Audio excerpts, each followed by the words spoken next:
Di sini saya akan demokan pertama bagaimana cara mengecek apakah asumsi normalitasnya terpenuhi atau tidak. Di sini saya langsung aplikasikan dengan menggunakan software R ya.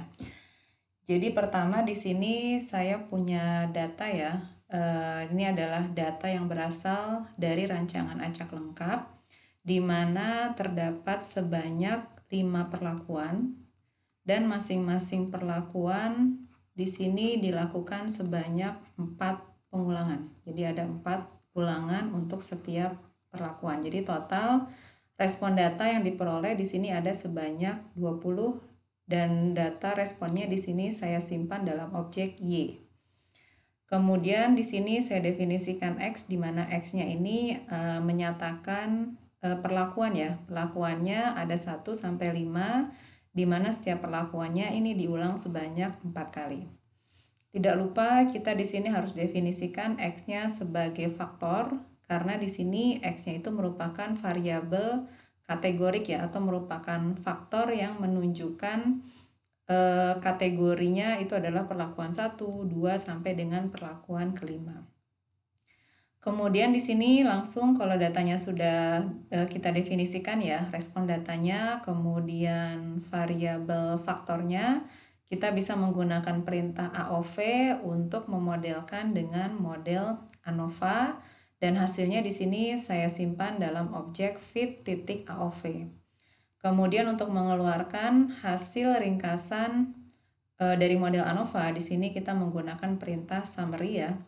Dan di sini kita peroleh dalam bentuk tabel ANOVA, di mana baris pertamanya ini menyatakan sumber variabilitas yang berasal dari perlakuan. Kemudian yang baris kedua ini menyatakan sumber variabilitas yang berasal dari residual, atau ini adalah sumber variabilitas di luar faktor yang kita teliti di dalam desain eksperimen ya. Kemudian kita punya derajat kebebasan, kemudian ada SS, sum of square. Kemudian kalau kita bagi sum of square dibagi dengan DF, kita peroleh variance ya, atau istilah lain dari variance kita sebut mean square. Kemudian kalau mean square dari perlakuan dibagi dengan residual, kita dapatkan statistik uji ya. Kita sebut F, statistik ujinya, atau kalau di teori yang disampaikan minggu lalu, ini yang kita sebut dengan F0. Kita peroleh rasionya, ini adalah pembagian 1,5270 dibagi 0,2247, kita peroleh F0-nya atau statistik ujinya 6,797. Kita peroleh hasilnya signifikan ya, karena hasil p-value-nya kalau kita pakai alfa 5% ini lebih kecil dari 0,05. Jadi kita simpulkan ada perbedaan ya, ada perbedaan signifikan antara perlakuan satu dengan perlakuan yang lainnya.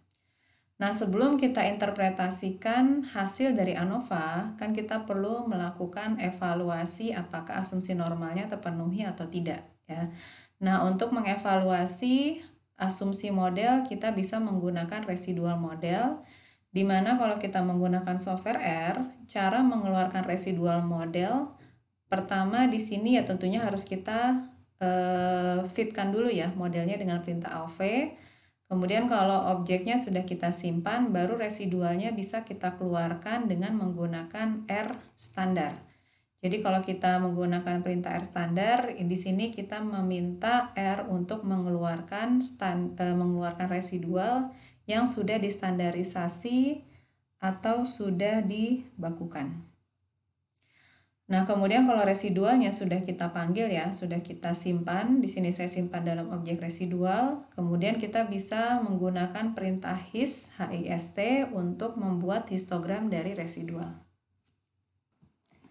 Dari sini bisa kita perhatikan ya, karena sampel yang kita pakai kecil, hanya sebanyak 20 unit eksperimen, maka di sini ada semacam fluktuasi di mana bentuk distribusinya seolah-olah memang bentuknya tidak normal ya. Ini jelas karena pengaruh dari jumlah sampel yang relatif kecil.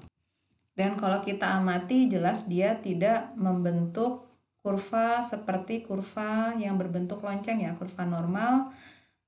Jadi seolah-olah ini ada pelanggaran dari asumsi normalitas ya.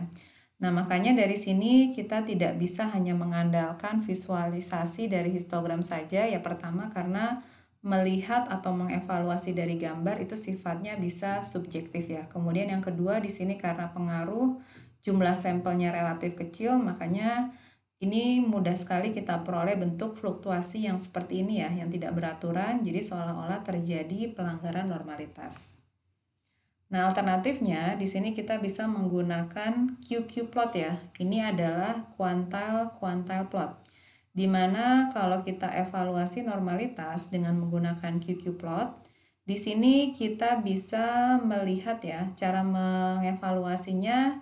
QQ plot itu nanti akan berbentuk sebuah seperti scatter plot juga, hanya saja ada satu garis miring ya, ada garis dimana kalau asumsi normalnya terpenuhi, maka titik-titik ini menyatakan residual ya.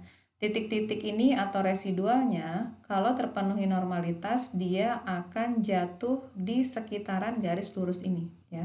Tapi kalau residualnya atau titik-titiknya menyimpang jauh dari garis lurus, maka jelas itu juga ada pelanggaran dari asumsi normalitas. Nah, untuk mengeluarkan QQ plot, kalau kita menggunakan software R, di sini kita menggunakan dua perintah, yaitu QQ norm, ya, kemudian argumen yang kita masukkan adalah nilai residualnya, kemudian QQ line, ini kita masukkan argumennya residual. Jadi kalau QQ line ini nantinya yang memberikan garis lurus di dalam QQ plot ini. Nah, kalau kita amati ya, dari QQ plot ini jelas hampir sebagian besar residualnya atau titik-titiknya jatuh di sepanjang garis lurus ya. Jadi kalau kita amati bisa kita simpulkan bahwa sebenarnya asumsi normalitas jelas tidak terlalu terlanggar berat ya, karena hampir sebagian besar titik-titiknya berada atau jatuh di sekitaran garis lurus.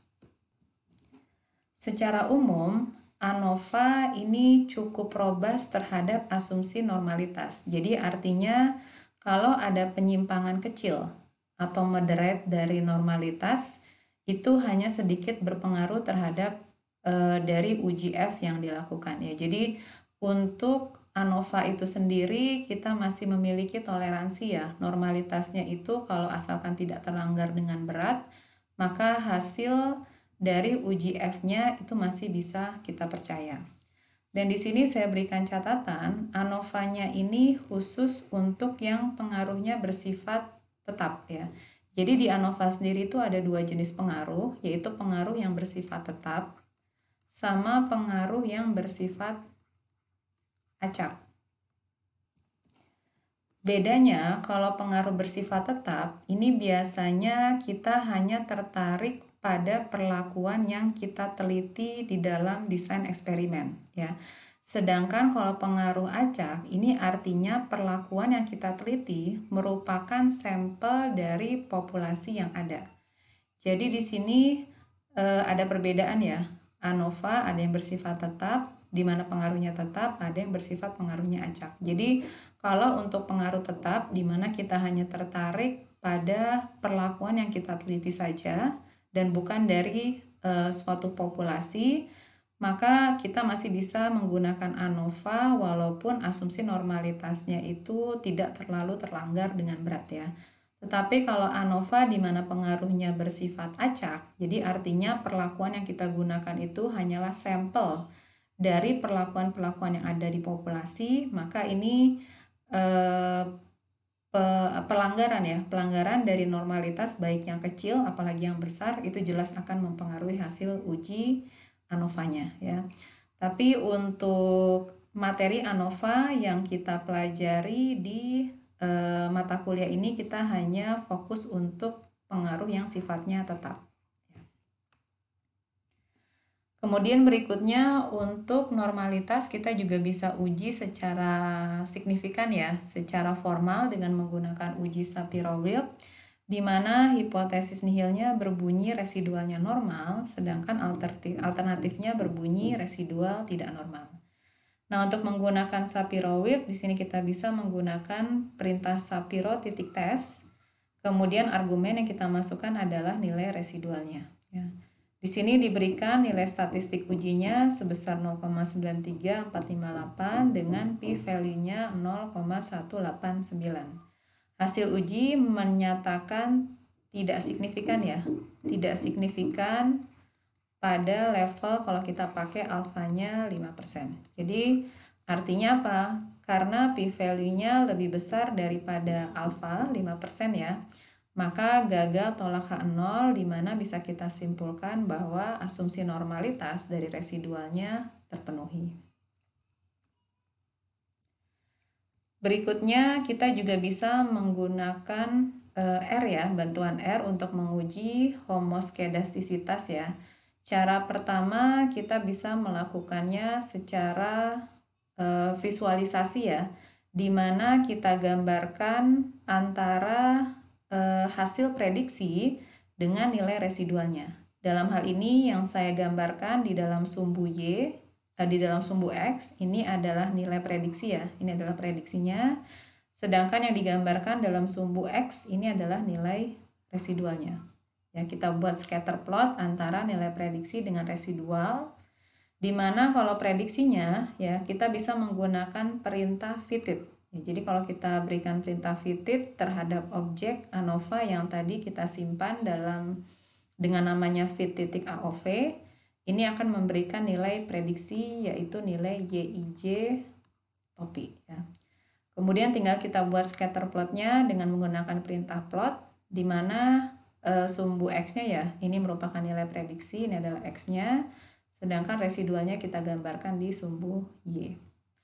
Nah, untuk variansi konstan atau homoskedastisitasnya terpenuhi, ini bisa kita amati kalau pencarian datanya ya di dalam plot ini, di mana titik-titiknya itu tidak memberikan pola tertentu ya.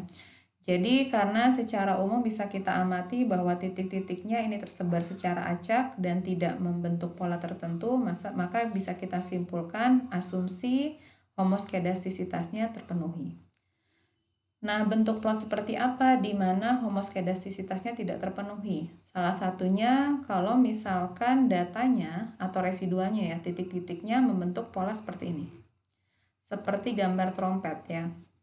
Jadi kalau kita buat plot titik antara residual dengan prediksi ya, dalam plot seperti ini, ketika titik-titiknya ini semakin membesar ya, memberikan variabilitas yang semakin besar ya, seperti gambar trompet, maka kita katakan ini homoskedastisitasnya terlanggar ya. Atau juga bisa sebaliknya, misalkan di awal ini variabilitasnya besar, tetapi lama-lama ini semakin mengecil, maka kita katakan ini ada tren. Ya, ada tren, maka bisa kita simpulkan juga bahwa bentuk yang seperti ini tidak terpenuhi ya asumsi variansi yang konstan. Jadi yang kita harapkan tentu ketika kita membuat plot antara prediksi dan residual, kita harapkan titik-titiknya akan tersebar secara acak tanpa mengikuti pola tertentu. Ya. Nah, di sini saya kasih catatan juga ya. Kalau asumsi homoskedastisitasnya terlanggar, umumnya uji F ini hanya sedikit terpengaruh pada kasus untuk desain yang seimbang. Ya, di mana desain seimbang ini kalau ukuran sampelnya itu sama untuk semua perlakuan. Tetapi dia akan sangat terpengaruh ya kalau kasus desainnya itu bersifat tidak seimbang. Nah, sekarang kalau kita peroleh ternyata bahwa asumsi variansinya tidak konstan, maka ada cara yang bisa kita gunakan untuk membuat variansinya itu menjadi konstan. Salah satunya adalah dengan menggunakan variance stabilizing transformation. Jadi datanya harus kita transformasi dengan metode variance stabilizing ya, di mana metode transformasi ini bisa kita gunakan untuk mengatasi variansi yang tidak konstan. Sebagai contoh, kalau misalkan di dalam data atau respon data yang kita punya, seandainya data responnya mengikuti distribusi Poisson, maka transformasi supaya variansinya menjadi konstan, maka kita bisa menggunakan transformasi akar. Tetapi kalau misalkan responnya mengikuti distribusi log normal, maka transformasi yang disarankan kita menggunakan fungsi logaritma. Jadi kita hitung logaritma dari data aktual, maka hasil dari data yang ditransformasi ini akan memenuhi asumsi variansi yang konstan. Secara umum, kalau peneliti mengetahui secara teori bagaimana bentuk distribusi dari respon data, maka selalu ada secara umum ya, ada transformasi yang kita gunakan untuk mengatasi variansi yang tidak konstan ya. Di sini saya hanya ilustrasikan dua saja ya secara umum. Di sini pada prinsipnya itu memungkinkan kita untuk mengatasi variasi yang tidak konstan dengan cara melakukan transformasi. Kemudian untuk menguji atau mengevaluasi homoskedastisitas tadi kita pelajari secara visual ya dengan membuat plot antara data prediksi dengan data residual. Kemudian cara yang kedua kita bisa melakukan uji secara formal dengan menggunakan uji signifikansi yang disebut dengan uji Bartlett ya. Jadi uji Bartlett ini adalah salah satu uji signifikan yang bisa kita gunakan untuk menguji kesamaan varians, di mana hipotesisnya berbunyi nol, ya. Di hipotesis nihilnya di sini berbunyi bahwa semua variansi perlakuan itu nilainya sama. Sedangkan alternatifnya berbunyi bahwa variansinya tidak sama ya, atau heteroskedastisitas, atau dalam hal ini setidaknya ada satu variansi perlakuan yang nilainya berbeda dari variansi perlakuan yang lainnya. Di sini kebetulan tidak saya berikan secara teori ya, bagaimana persamaan dari statistik ujinya. Di sini saya langsung berikan secara aplikasinya saja ya. Dengan menggunakan software, di sini kita bisa menggunakan perintah Bartlett .test ya. Kemudian kita masukkan argumennya adalah nilai residualnya, vektor residual. Kemudian argumen yang kedua adalah tentunya perlakuan ya, vektor dari perlakuannya. Karena jelas dalam uji Bartlett di sini kan tentu harus kita pertimbangkan juga ya, karena kita di sini menguji variansi dari setiap perlakuan yang kita teliti ya. Jadi di sini statistik ujinya diperoleh ya, disebut Bartlett Chi-square dengan nilainya sebesar 1,3417 ya. Kemudian diperoleh p-value-nya 0,8543 ya, karena p-value-nya lebih besar dari alfa. Kalau kita pakai alfanya 5%, berarti kita simpulkan gagal tolak H0 ya, artinya residualnya memenuhi asumsi homoskedastisitas. Nah, di sini kalau kita menggunakan uji Bartlett ini sangat sensitif terhadap asumsi normalitas ya. Jadi kalau asumsi normalitasnya tidak terpenuhi, maka disarankan tidak menggunakan uji Bartlett ya. Jadi kalau asumsi normal terpenuhi boleh menggunakan uji Bartlett ya, tapi kalau tidak terpenuhi disarankan jangan menggunakan uji Bartlett karena dia sangat sensitif terhadap asumsi normalitas. Nah, untuk kasus yang tadi diberikan ya, data yang digunakan pada diagnosis model ANOVA tadi kan memang asumsi normalnya terpenuhi ya dengan menggunakan uji Shapiro-Wilk. Maka dalam hal ini untuk menggunakan uji Bartlett itu masih aman ya, karena asumsi normalitasnya terpenuhi.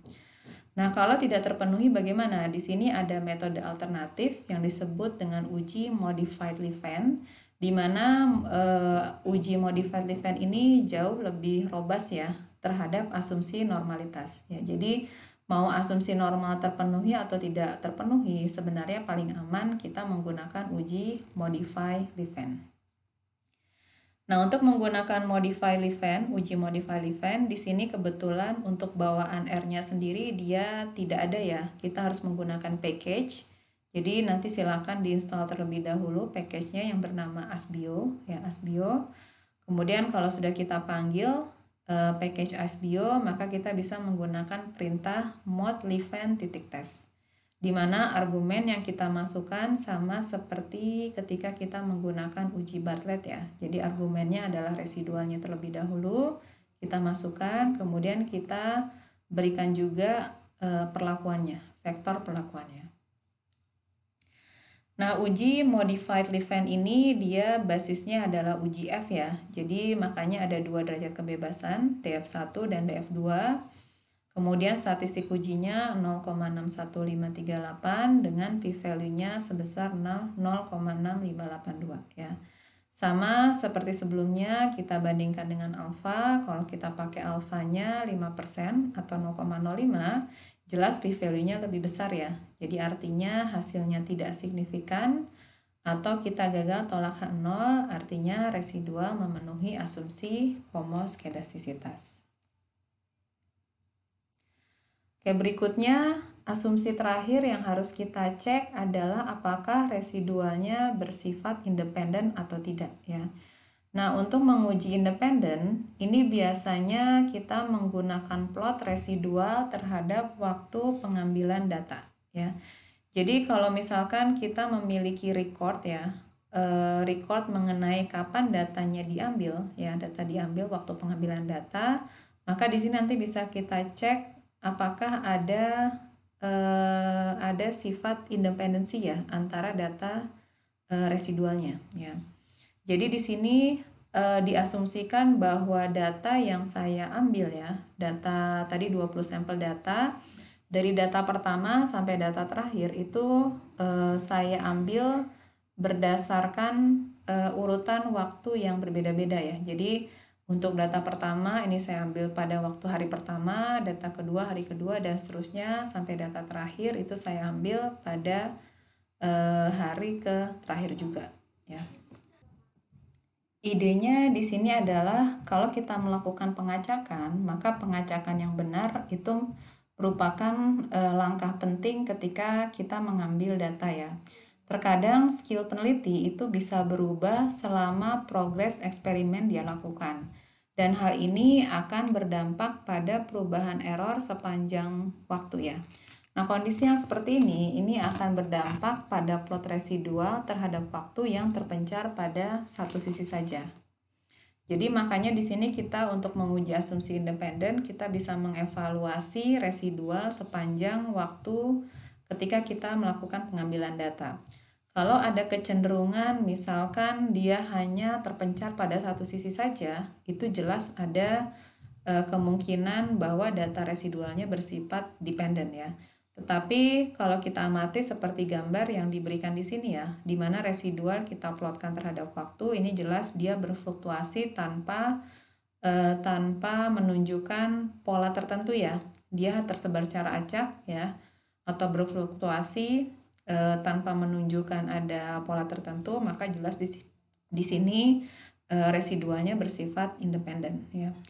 Kalau yang dependen, ketika kita memplotkan residual terhadap waktu, itu ada kecenderungan ketika hari ini tinggi, besok juga tinggi ya. Atau misalkan ketika hari ini rendah, besoknya juga hasil pengamatannya rendah dan seterusnya ya. Jadi di sini ada tren tertentu ya, perubahan yang mungkin salah satu penyebabnya itu adalah karena faktor dari skill dari peneliti itu sendiri ya. Jadi di sini bisa kita amati asumsi independennya dalam hal ini masih terpenuhi ya. Jadi dari contoh tadi yang sudah diilustrasikan ya, bahwa pertama normalitasnya terpenuhi, kemudian asumsi homoskedastisitas terpenuhi, dan yang terakhir asumsi independennya juga terpenuhi, maka artinya asumsi model ya secara umum ini juga terpenuhi, dan artinya hasil ANOVA itu bisa kita interpretasikan dan juga hasilnya bisa kita percaya ya. Nah, mungkin kalau untuk asumsi independen ini ada kalanya mungkin sulit ya untuk kita amati kalau misalkan kita tidak punya track record ya kapan datanya itu kita ambil ya. Jadi kita hanya mengambil secara acak. Jadi biasanya untuk asumsi independen ini biasanya kita hanya menyebutkan sebagai asumsi independennya terpenuhi ya, dengan catatan bahwa unit eksperimennya itu hasilnya ya, hasil respon pada satu unit eksperimen tidak berpengaruh terhadap hasil respon yang lainnya. Jadi kalau untuk independen seperti ini hanya bisa kita lakukan kalau memang kita punya data kapan si unit eksperimennya itu datanya kita ambil.